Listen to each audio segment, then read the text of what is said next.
Nowadays in modern society, marital infidelity doesn't provoke too much disapproval and even less surprise, but there are still nations all around the globe that consider marriage something far more than signed paper. Marital ties are considered sacred, and their breakage is considered a crime that should be punished. In Iran, Mauritania, United Arab Emirates, Saudi Arabia, Sudan, and Nigeria, in accordance with Islamic law, an unfaithful spouse is executed by stoning. Stoning is used as a punishing measure only to married people, and exclusively to women. Married men accused of adultery escape with just social disapproval.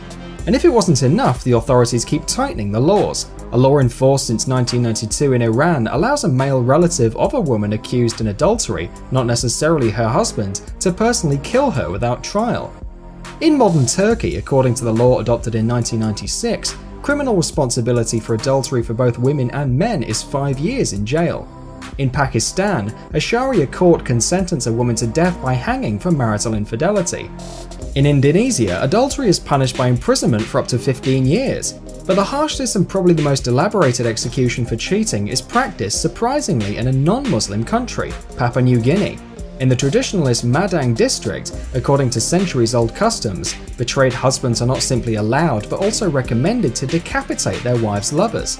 The wives are kept alive, but before being executed, the convicted is supposed to eat one of his lover's fingers. In medieval Europe of the 15th to 16th centuries, unfaithful wives were sent for life to a monastery or disfigured with their nose, lips, and ears cut off. A death sentence for infidelity was also quite common, and we're not sure if it's worse.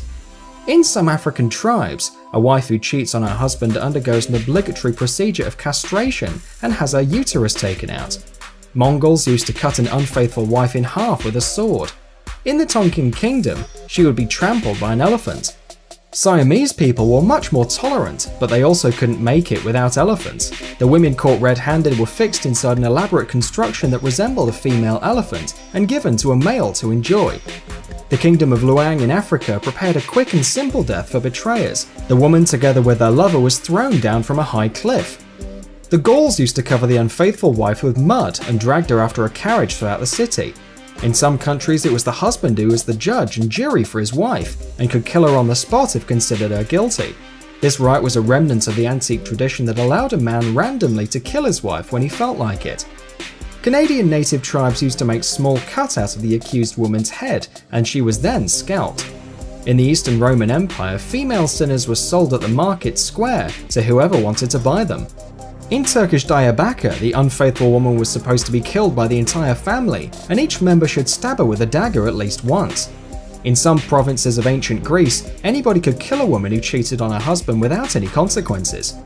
Members of Guaxtoliam, a primitive American tribe discovered by French explorers, would throw the adulterer to the chief's feet, cut her in pieces, and all the people present would feast on her meat.